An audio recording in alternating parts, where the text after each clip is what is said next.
اليوم وصفتنا من المطبخ التركي دونر كباب، طريقة طيبة سهلة وسريعة. يلا نبلش.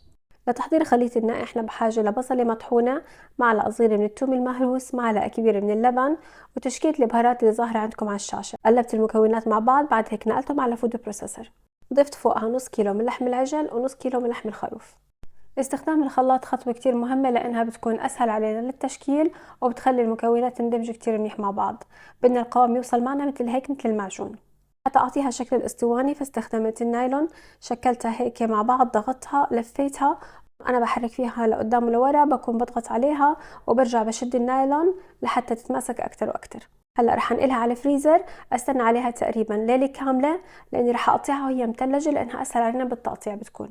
باستخدام السكين الحامية بنحاول قدر الامكان ناخد شرحات كتير رفيعة. في قلاية محمية على النار حطيت قطعة زبدة كبيرة وقليت فيها اللحمة لحتى استوت تماما، وهيك بتكون اللحمة جاهزة عنا. أما لتحضير الصلصات المرافقة لها الساندويتش، صلصة طحينة ظاهرة قدامكم على الشاشة مقاديرها، وحضرت صلصة حارة كمان رح تظهر مقاديرها على الشاشة عندكم. أما بالنسبة لتشكيلة الخضار المرافقة لها الساندويتش فهو ذوق شخصي. استخدمت شرحات من البصل مفروك بالسماق، شرحات من البندورة، خس مقطع، مخلل العادي ومخلل الملفوف الأحمر وهم كتير مشهورين فيه، وحشيت خبزة سخنة بالصلصات وبهاي الخضرة. وهيك بيكون عنا أطيب ساندويتش دونر كباب. صحة وعافية، بشوفكم وصفة جديدة.